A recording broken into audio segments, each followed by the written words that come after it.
육신의 질병으로 인하여 고통당해 보신 적이 있으십니까?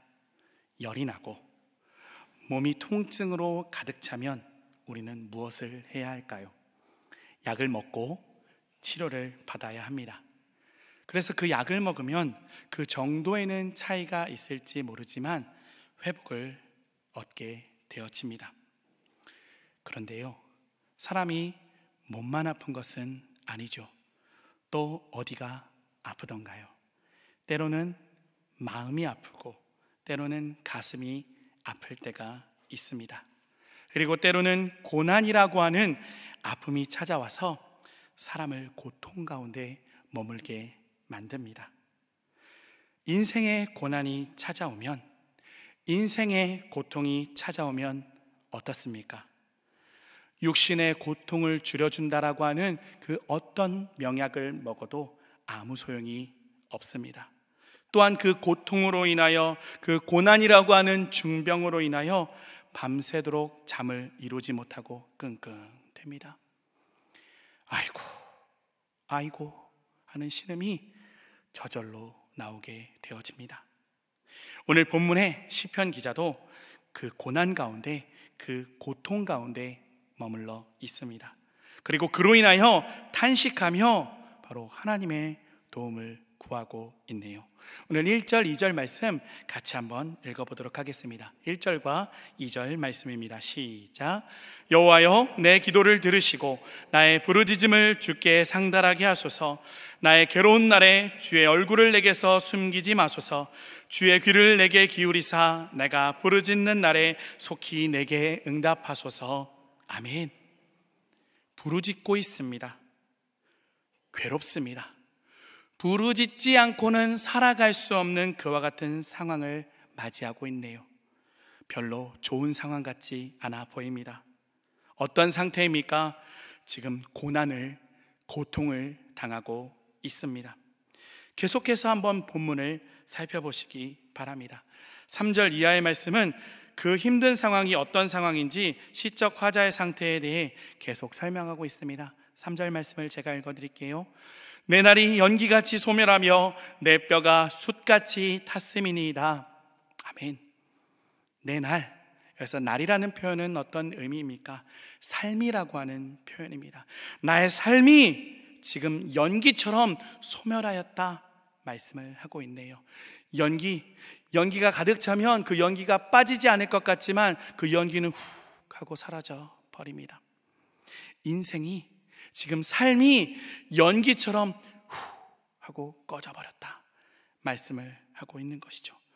이것을 받는 후반절이 또한 이것을 무엇이라 설명을 하고 있나요? 뼈가 숯과 같이 탔다 말씀을 하고 있습니다. 뼈가 숯과 같이 탄 것은 무엇입니까? 바로 삶이 망가지고 육체가 망가진 괴로운 상태에 대하여 말씀을 하고 있습니다. 육신의 괴로움 가운데 있을 때 그것은 우리에게 고통으로 찾아오고 우리에게 아픔으로 찾아옵니다. 육신의 질병은 비단 육신의 질병으로만 끝나지 않습니다. 무엇으로 이어집니까? 마음의 질병으로 이어질 때가 참 많은데요, 우리 4절 말씀을 같이 한번 읽어보겠습니다. 4절 말씀입니다. 시작. 내가 음식 먹기도 잊었으므로 내 마음이 풀같이 시들고 말라버렸사오며. 아멘. 무엇 먹기도 그쳤다라고 말씀합니까? 음식 먹기도 잊었다라고 말씀을 합니다. 언제 음식 먹기를 잊습니까? 바로 마음에 짐이 있을 때 음식 먹기를 잊죠. 우선 그대로, 이 말씀 그대로 살펴보면 음식 먹기도 잊은 이유가 마음이 풀과 같이 시들고 말라버렸기 때문이라고 하는데요, 지금 마음이 바로 완전히 상하여져서 음식 먹는 것조차 잊어버리는 상태가 되었다. 그래서 마음이 풀과 같이 시들었다 말씀을 하고 있는 것입니다. 이스라엘에 바로 풀이 시들었다라고 하는 그 표현은 단지 꽃이 꽃병에서 시들시들해져서 그렇게 되어진 상태를 말하는 정도가 아닙니다. 건기에 동풍이 불어 풀이 거의 타버리는 듯한 그와 같은 시들음에 대해서 말씀을 하고 있는 것이죠. 마른 게 아니라 완전히 불타 없어진 것입니다.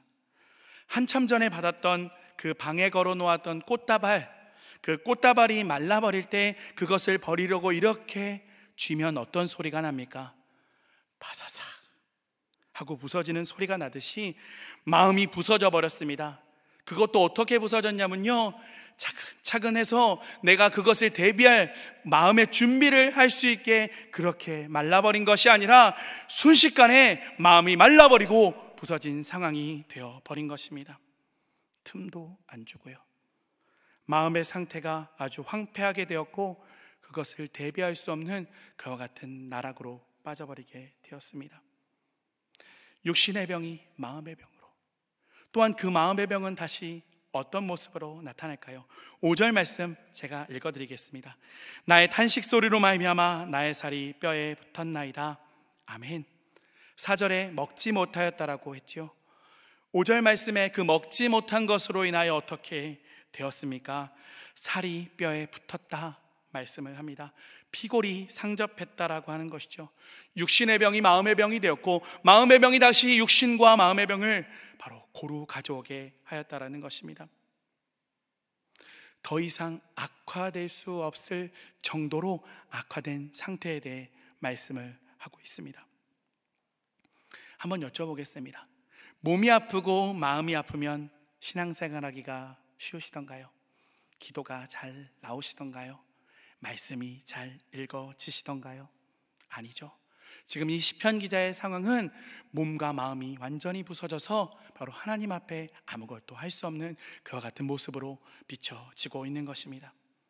게다가 마음이 아프고 몸만 아픈 것도 참 고난일 텐데요, 외롭게까지 되었습니다. 6절 말씀과 7절 말씀 같이 한번 읽어보도록 하겠습니다. 시작. 나는 광야의 올빼미 같고 황폐한 곳에 부엉이같이 되었사오며 내가 밤을 새우니 지붕 위에 외로운 참새 같으니이다. 아멘. 광야의 올빼미 같고 황폐한 곳에 부엉이같이 되었다라고 말씀합니다. 올빼미나 부엉이는 무리 생활을 하는 새는 아니죠. 단독 생활을 하는 새들입니다. 이런 것을 모른다 할지라도 이 새들이 지금 어느 곳에 어느 장소에 위치해 있는지를 살펴보면 지금 이 새, 바로 이 새들에 이입되어져 있는 시편 기자의 상황이 어떠한지 알 수 있습니다. 광야에 있다라고 하네요. 황폐한 곳에 있다라고 하네요. 광야에 사람이 있을까요? 황폐한 곳에 사람이 있을까요? 없습니다. 바로 아무도 없는 상태에 이르렀다라고 하는 것이죠. 몸도 아프고 마음도 아픈데 나에게 한마디 위로의 말을 건네줄 그와 같은 나의 친구도 없는 상황이라고 한다면 어떠한 상황이겠습니까? 도저히 헤어나올래야 헤어나올 수 없는 그와 같은 상황입니다. 바로 그와 같은 상황, 몸도 무너지고 마음도 무너지고 그것을 위로할 사람도 없는 상황이라 말씀을 하고 있습니다. 또한 그와 같은 것을 7절에서 새 이미지를 또한 사용해서 설명을 하고 있습니다. 밤을 지새운다라고 말씀합니다. 여러분, 언제 밤을 지새웁니까? 물론 놀기 위해서도 밤을 지새울 수 있지만 어느 때 밤을 지새웁니까? 고민하다가 밤을 지새우죠. 바로 너무 마음의 아픔이 있어서, 너무 육신의 고통이 있어서 밤을 지새우며 고민한다라고 말씀하고 있네요. 그리고 그 모습을 한마디로 무엇이라 표현하고 있습니까? 지붕 위에 있는 참새인 건 참새인데 어떤 참새라고 말씀합니까? 외로운 참새라 말씀을 하고 있습니다. 육신의 고통이 찾아와서, 마음의 고통이 찾아와서 그것도 힘든데 외로움이라고 하는 고난이 바로 이 시편 기자를 완전히 부숴버리고 저 나락으로 빠뜨려 버린 것입니다. 바로 이와 같은 상황을 맞이했다라고 한다면 여러분 어떤 마음을 가지시겠습니까? 참 인생 살기 힘들다, 그런 마음이 드시겠죠? 그런데요, 여기서 끝이 아닙니다. 8절 말씀을 한번 같이 나눠보겠습니다. 8절 말씀 같이 한번 읽어보도록 하겠습니다. 시작. 내 원수들이 종일 나를 비방하며 내게 대행하여 미칠 듯이 날뛰는 자들이 나를 가리켜 맹세하나이다. 아멘. 도와줄 사람은 없는데 나를 욕할 사람은, 나를 대적할 사람은 있네요.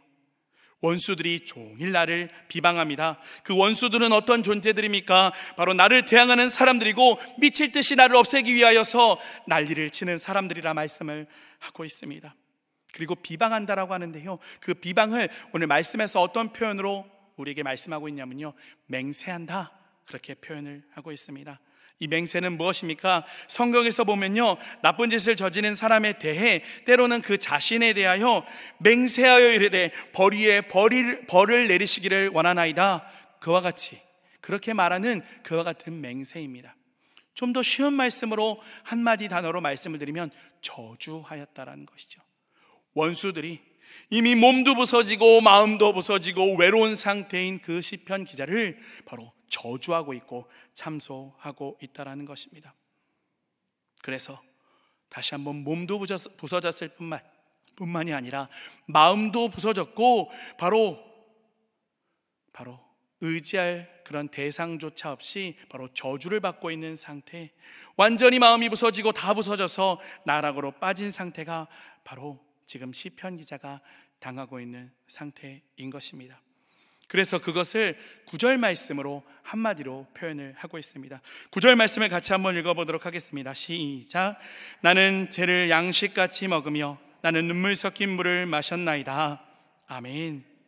죄를 양식으로 먹습니다. 죄는 무슨 상징을 가지고 있습니까? 화의 상징을 가지고 있습니다. 때로는 회개할 때도 이 죄를 무릅쓰고 기도를 합니다. 좋은 상황이 아니라고 하는 그런 표현이죠. 그런데요, 그것을 뒤집어 쓰는 것조차도 참 힘든 상황일 텐데 그것을 어떻게 하고 있습니까? 먹고 있습니다. 먹는 조차가 아니죠. 어느 정도까지 하고 있습니까? 양식으로까지 삼았다라고 말씀합니다. 양식은 무엇입니까? 하루 먹고 끝나는 것입니까? 이틀 먹고 끝나는 것입니까? 아니죠. 매일 계속해서 먹는 것이 바로 양식입니다. 바로 화가 나에게 미쳐서 매일 그 죄를 들이킨과 같은 상태라는 것입니다. 또한 눈물 섞인 물을 마십니다. 눈물 젖은 빵 정도로 생각해 볼 수가 있겠네요. 화자의 상태가 바로 이와 같다 말씀을 하고 있는 것입니다. 원수가 공격해서 안 그래도 지금 더 이상 무너질 데가 없는 그 화자의 마음이 바로 더 무너지고 더 나락으로 빠져버리게 된 것입니다. 정신적으로 황폐하게 되었다 말씀을 하고 있는 것이죠. 시적 화자의 상태, 바로 육체와 정신과 삶의 모든 관계까지도 완전히 망가진 상태가 되었다 말씀을 하고 있는 것입니다. 이와 같은 상태에, 우리가 만약에 이와 같은 상태에 빠져 있다면 우리는 무엇을 해야 할까요? 이 시편 기자는 이와 같은 상태에 빠져서 바로 기도를 하고 있습니다. 마음이 무너지고 때로는 몸이 무너지고 그 무너짐이 너무 심하여서 나락에 빠져서 도저히 살아날 수가 없을 것 같은 그때에 우리가 해야 할 단 한 가지가 있다면 그것은 기도인 줄 믿습니다. 오늘 시편 기자 2절 말씀을 다시 한번 살펴보시면 자신이 무엇을 해야 할지 아주 잘 알고 있었습니다. 다시 한번 1절 2절 말씀을 읽어보도록 하겠습니다. 시작. 여호와여, 내 기도를 들으시고 나의 부르짖음을 주께 상달하게 하소서. 나의 괴로운 날에 주의 얼굴을 내게서 숨기지 마소서.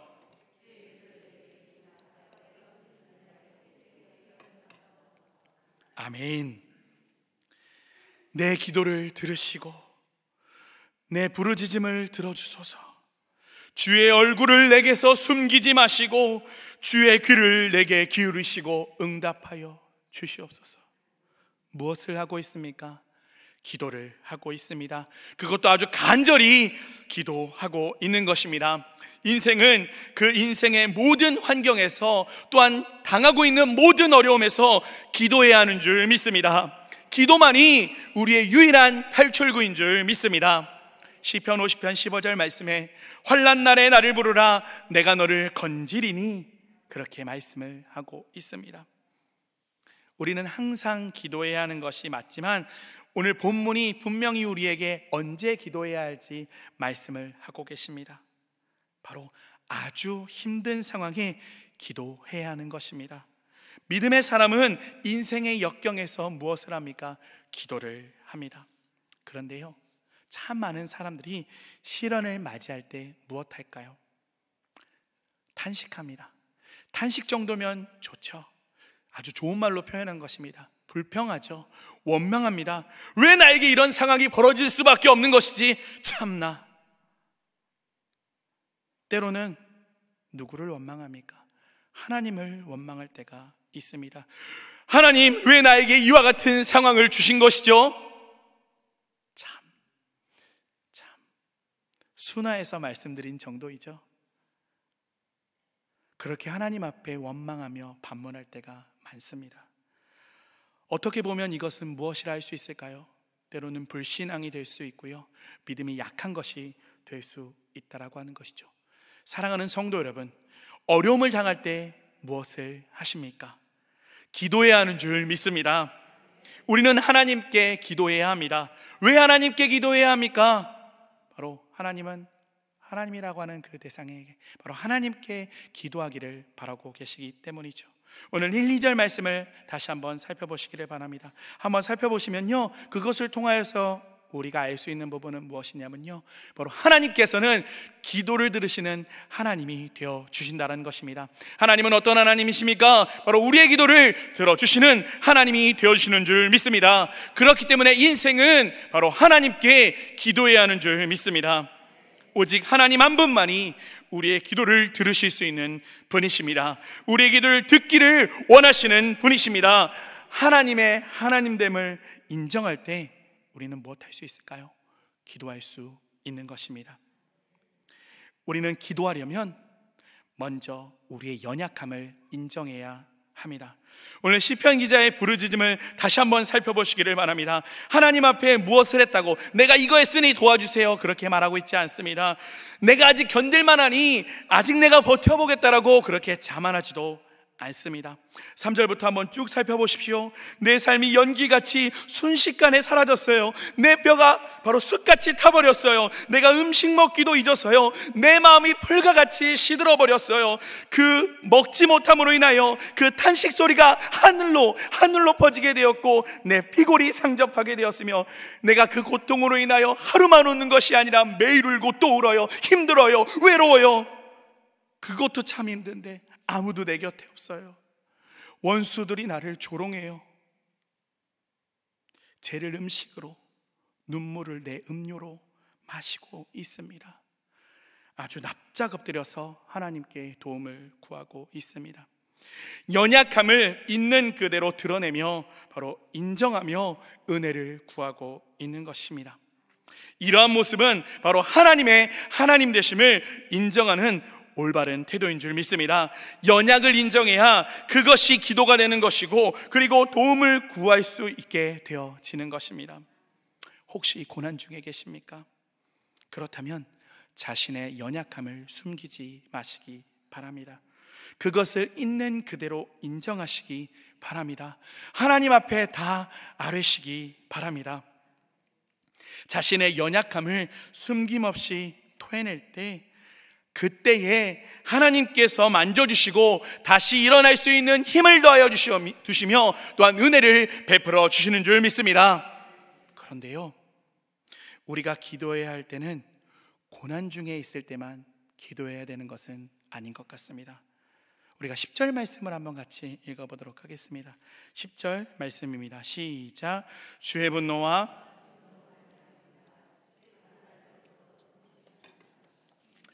아멘. 10절 말씀에서 말씀의 내용이 반전되어집니다.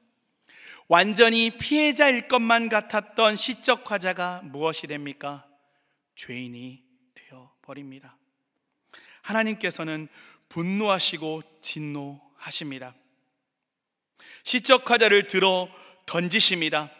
들어 던지는 모습 시편에 많이 나오는 표현인데요, 바로 원수를 들어 바위에 매다 꽂는 그와 같은 매어침으로 시적 화자를 매다 꽂고 있습니다. 지금 시적 화자가, 이 시편 기자가 하나님 앞에 범죄한 상황임을 우리에게 말씀을 하고 있는 것입니다. 우리는 여기서 오늘 본문의 반전을 볼 수 있어야 합니다.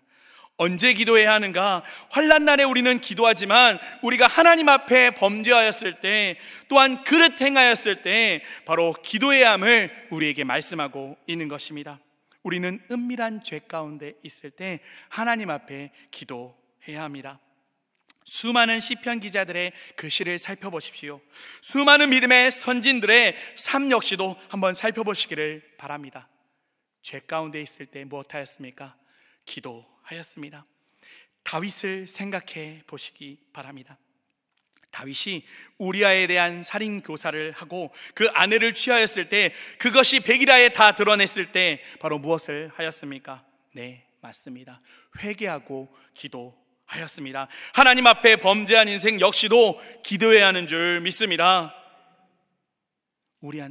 우리에게 하나님 앞에 범죄한 것이 있다면, 하나님께 꺼리끼는 것이 있다면, 하나님의 낯을 마치 아담과 같이 피하는 것이 아니라, 하나님, 제가 잘못했습니다, 저를 용서하여 주시옵소서, 저를 도와주시옵소서, 그렇게 두 손 들고 하나님 앞에 나아가야 하는 줄 믿습니다. 우리가 오늘 본문을 통하여서 알 수 있는 것은 무엇일까요? 우리는 환난 날에 기도해야 합니다. 낮아진 마음으로 하나님께 기도드려야 하는 줄 믿습니다. 또한 범죄한 인생, 하나님 앞에 꺼리낌이 있다면 바로 우리 역시 기도해야 할 줄 믿습니다. 하나님 보시기에 온전치 못한 것이 있다면 그것이 무엇인지 하나님 앞에 다 내어놓으며 바로 회개하며 기도해야 하는 것입니다.